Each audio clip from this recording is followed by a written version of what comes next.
Assalamualaikum warahmatullahi wabarakatuh. Pada kali ini saya ingin kongsikan ada 10 menu yang mengandungi daging babi yang biasa yang boleh didapati di Malaysia ini. Berasaskan apa yang telah saya buat kajian ya.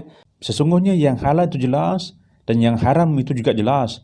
Bagaimanapun di antara keduanya terdapat perkara yang tidak jelas, yang syubhah, yang mana ramai orang yang tidak mengetahuinya. Ada 10 menu yang ingin saya kongsikan. Semua orang tahu bahawa dalam Islam ni Allah telah mengharamkan daging babi ini dalam surah Al-Maidah ayat 3 yang mana Allah sebutkan hurrimat 'alaikumul maitatu waddamu walamul khinzir. Allah telah mengharamkan ke atas kita ini yang pertama adalah mait sebangkai dan juga waddamu dan juga darah, termasuklah Allah sebutkan damu khinzir, daging babi ini. Cuma bagaimana kita nak mengetahui dari sudut tulisan, dari sudut menu yang ditulis, kebiasaannya yang ditulis dalam restoran atau juga ke dalam produk dan juga sebagainya. Menu yang pertama yang akan ditulis semua orang tahu tentang pork. Pork ini adalah yang paling kerap digunakan dalam menu dan juga mudah untuk kita cari di restoran-restoran di Malaysia ini. Kalau restoran yang tak halal, dia akan tulis sebagai pork meat dan juga daging babi ini. Yang ni rasa memang senang untuk kita tahu. Bila ada tulisan pork, P-O-R-K, pork ini adalah daging babi. Itu yang pertama. Yang kedua adalah menu dalam bak kutih. Bak kutih. Kalau kita pergi ke restoran yang biasa tulis bak kutih, memang kebiasaannya akan ada jual babi ini. Sebab bak ini adalah, bak kutih maksudnya adalah teh tulang babi. Teh tulang babi. Bak tu di-refer kepada daging babi yang biasa dalam tulisan Cina. Jadi sebab tu dalam persegi halal, walaupun bak kutih ni hanya rempah saja, tapi tulis bak kutih tidak layak diberikan segi halal itu. Itu disebut sebagai bak kutih.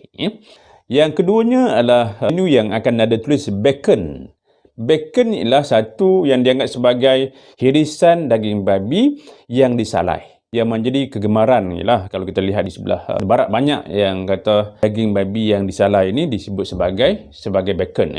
Oleh kerana itu banyak, kalau kita lihat di mereka ini letakkan bersama dengan sandwich, juga letakkan juga waktu nak breakfast. Jadi kalau kata kebiasaan orang Islam yang pergi ke luar negara, kalau yang ada sandwich tu kena berhati-hati sebab dia juga disebut sebagai bacon. Bacon ini dikaitkan dengan daging babi yang disalai.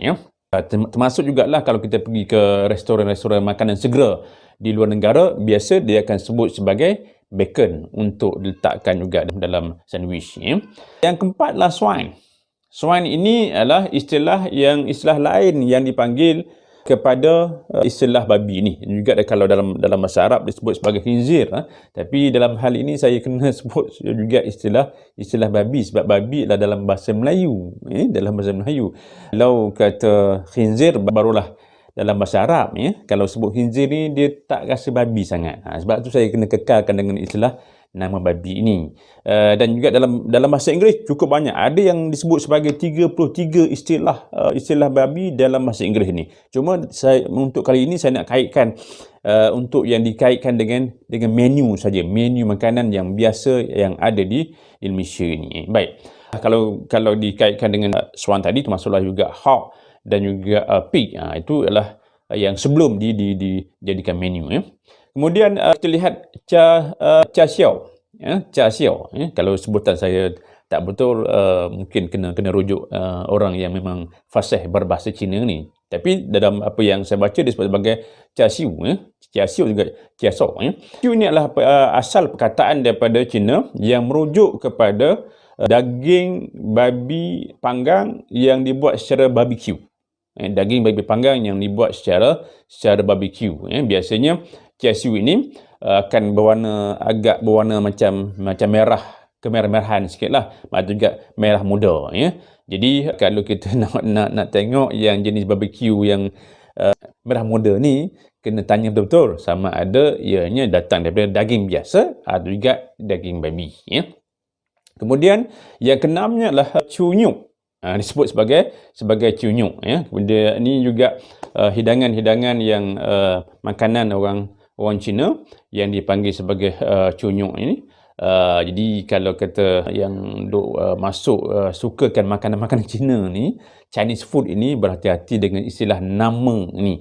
Walaupun kita lihat ada nama-nama yang bukan asalnya juga nama babi. Contohnya lah sekarang ni sebagai disebut sebagai bak kutih ke, cunyuk ke, atau juga char siu. Walaupun dikata bukan babi, tapi namanya itu telah dikaitkan dengan nama babi. So menu-menu ini tidak dibenarkan untuk kita orang Islam yang nak makan. Sebab tu kita jangan rasa terkeliru dengan nama-nama ni, ya.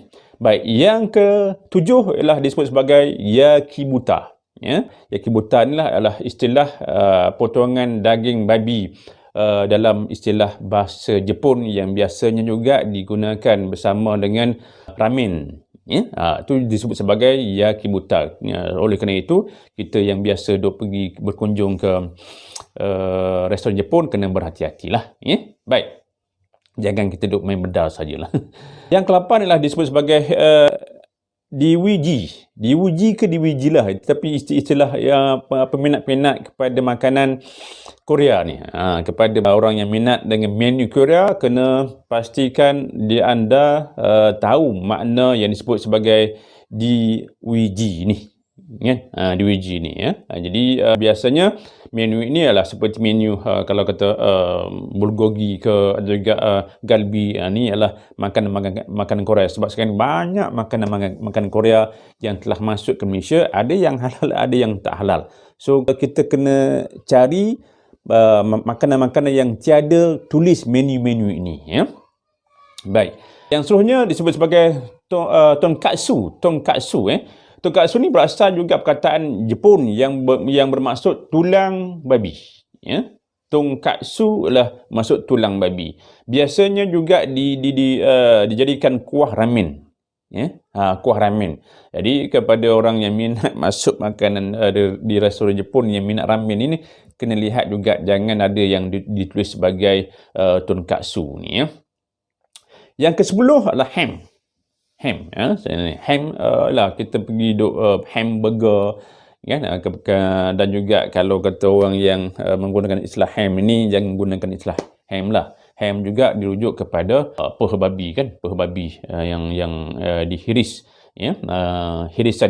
Hirisan dengan daging babi ini yang kebiasaannya diambil adalah daripada bentuk peha ni, ya. So dalam hal ini kita kena tahu istilah daging babi ini, istilah yang banyak digunakan dalam menu. Itu belum lagi kita bincang istilah-istilah daging babi dalam perubatan, dalam kosmetik, yang itu kita akan untuk siri-siri yang lain. Ini hanya untuk fokus kepada menu-menu yang mengandungi menu daging babi dalam makanan. Oleh kerana itu, kita sebagai seorang pengguna yang minat nak makan harus boleh. Cuma kita kena ketahuilah bahawa istilah-istilah yang dikaitkan dengan babi ini, juga yang paling utama, carilah yang ada logo halal. Yang ada logo halal itulah yang seharusnya kita kena masuk, kita kena makan. Yang lain kalau kata was-was, tinggalkan. Apatah lagi dengan nama-nama ini. Sebab kita kena faham bahawa babi istilah bahasa Melayu, khinzir istilah bahasa Arab, juga nama-nama yang saya sebutkan tadi, kadang-kadang kita tak tahu dia merupakan benda yang diharamkan sebagaimana yang telah Allah perintahkan, yang telah Allah firmankan dalam surah Al-Maidah ayat 3 yang saya bacakan tadi. Jadi sekian, Assalamualaikum warahmatullahi wabarakatuh.